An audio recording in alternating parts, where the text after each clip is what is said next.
महाराज जी चरणों में नमोस्तु नमोस्तु नमोस्तु।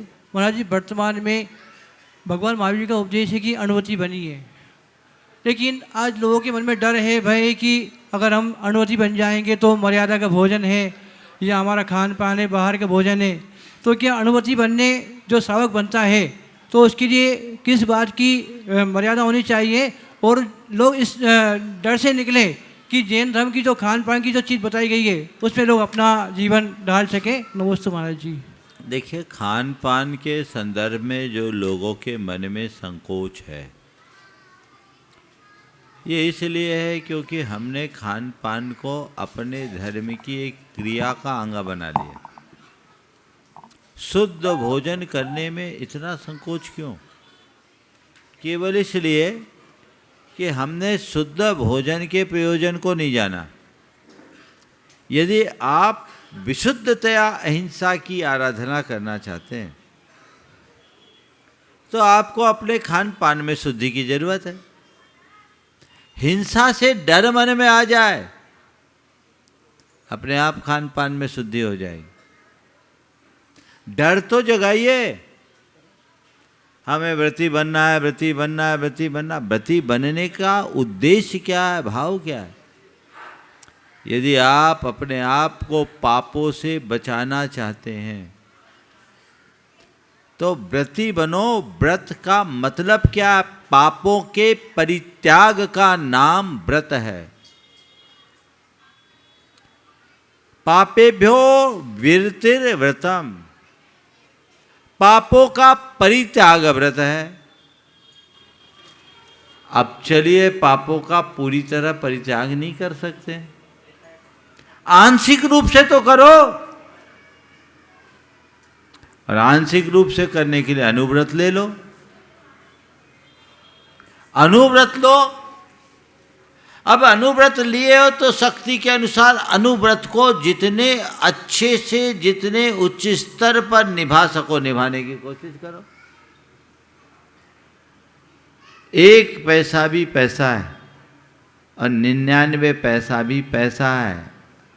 ऐसी अनुव्रत का पेट बहुत बड़ा है।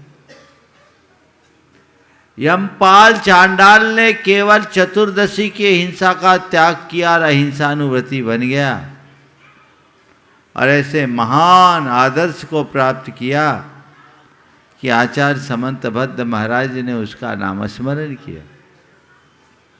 उसने उत्तम पूजा को प्राप्त किया।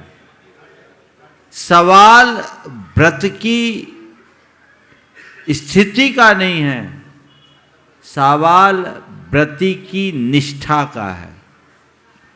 मैंने कितना व्रत लिया ये सेकेंडरी है, मैंने व्रत को कितना निभाया ये प्रमुख है। तो व्रत को ले अपनी शक्ति और परिस्थिति के अनुरूप व्रतों में निखार लाए। हर मनुष्य को ये सोचना चाहिए कि मेरी प्रवृत्तियों से होने वाला पाप केवल मुझे भोगना है। तो जब प्रवृत्तियों से पाप होता है, उन पापों को मुझे भोगना है, तो उन पापों को प्रक्षालित करने का प्रयत्न भी केवल मुझे ही करना पड़ेगा। तो अब पापों को जब प्रक्षालित करूँगा तो करूँगा, अभी तो मेरा पहला प्रयास ये होना चाहिए कि मैं पापों से बचूं। और पापों से बचूं तो क्या करूं? जितना बन सके पापों को त्यागूं। इस उत्साह के साथ व्रतों में अनुराग रखें। जिनके मन में पाप से डर होता है उसका जीवन संवरता है, और जिनके मन में इनसे कोई डर नहीं होता सब बेखौफ रहते। मैं आपको इसी भोपाल का उदाहरण दे रहा हूँ। यहाँ 1995 के चातुर्मास में एक शिविर लगा था, याद होगा, बेनारा जी आए थे। 3000 लोग उस शिविर में सम्मिलित हुए थे, और जैन स्कूल में बहुत अच्छे से उसका काम हुआ था। 5 सेक्शन अजैन बच्चों के लिए था। एक रोज़ यहाँ राजेंद्र चौधरी के भैया हैं, महेंद्र जी चौधरी,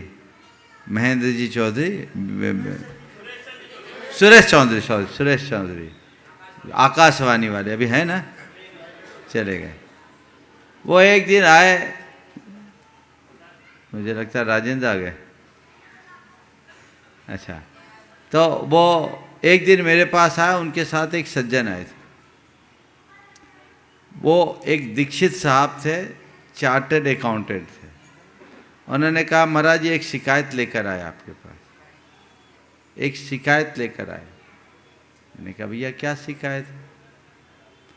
बोले महाराज जी ये कहते तुम्हारे महाराज ने शिविर क्या लगा लिया, हमारा खाना मुश्किल हो गया। मैंने पूछा क्या बात? उनकी 6 साल की बिटिया शिविर में आई थी, और शिविर में जब रात्रि भोजन के दोष को उस बिटिया ने सुना, उसने रात में खाना बंद कर दिया। दीक्षित बेटी, अगर वो दीक्षित साहब हों तो उन तक मेरा ये मैसेज जाए, वो आए। बिटिया ने खाना बंद कर दिया। खाना बंद किया सो किया, ठीक है, बच्ची है। बोले महाराज मैं रात में खाऊं तो मुझसे कहता है पापा आप रात में क्यों खाते, इसमें तो पाप लगता है, इसमें तो हिंसा है, तो मांस के समान। और 1-2 दिन तो हमने इसको टाला, बाद में लगा कि ये बात तो सही कह रही है। तो महाराज जी मैंने भी रात्रि भोजन का त्याग कर दिया है, और आज आपसे आशीर्वाद लेना चाहता हूँ कि मेरे रात्रि भोजन का त्याग हो। ये है परिवर्तन। और तुम लोगों में क्या है बताओ? उसमें शिविर लगाने वाले भी यहाँ बैठे होंगे, अभी जाके खाएंगे हो सकता है। कहाँ है आप?